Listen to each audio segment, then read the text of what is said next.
জীবনের সবচাইতে কোন মানুষটার কাছ থেকে বেশি আঘাত পেয়েছে? বেশি আঘাত পেয়েছি যে মনের মানুষটার কাছ থেকে, যাকে বেশি ভালোবাসতাম তার কাছ থেকে আঘাতটা পাইছি। মনের মানুষটা কি কাছে আছে না ছেড়ে চলে গেছে? এখন আসে নাই। সবসময় মনে পড়ে তার কথা? মনে তো পড়বেই।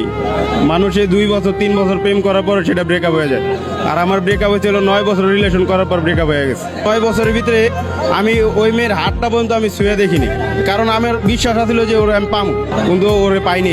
আমার বিশ্বাস একবারে তছনছ হয়ে গেছে। তার প্রথম কথা কি ছিল? সে আমার কখনো ছেড়ে যাবে না। লাস্ট কথা কি বলে গেছে? লাস্টে কোনো কথা বলানোর আর টাইম পায় নাই। সে আমার না বললাই না কোনো কিছু জানাই বিয়ে করে ফেলেছে। কোন স্মৃতিগুলান বেশি মনে পড়ে? মনে পড়ে একসাথে ঘুরছি, সেটার কথা মনে পড়ে। যদি আজকে আবার এসে পিছন থেকে আপনাকে ডাকে, ফিরে যাবে? পিছন থেকে যদি আসে ডাকে তা তো আমি সারা তো দেবই, কিন্তু ও তো আরেকজনের মনের মানুষ হয়ে গেছে। কারণ আমি একজন পুরুষ, যাকে বিয়ে করতে ও একজন পুরুষ। কারণ একটা পুরুষ আরেকটা পুরুষকে চাইবে না কষ্ট দিতে। আমি তো আরেক পুরুষকে কষ্ট দিতে যাব না, যে আমি আরেক পুরুষের থেকে ওকে নিয়ে আসবো, সেটা তো একটা কষ্টজনক। না পাওয়ার যে যন্ত্রণা কতটুকু এটা বলে বোঝা যাবে না, এটা অনেক। এই যে পাইলেন না, তার ব্যর্থতা কি ছিল? ব্যর্থতা ছিল অর্থের কারণে চলে গেছে।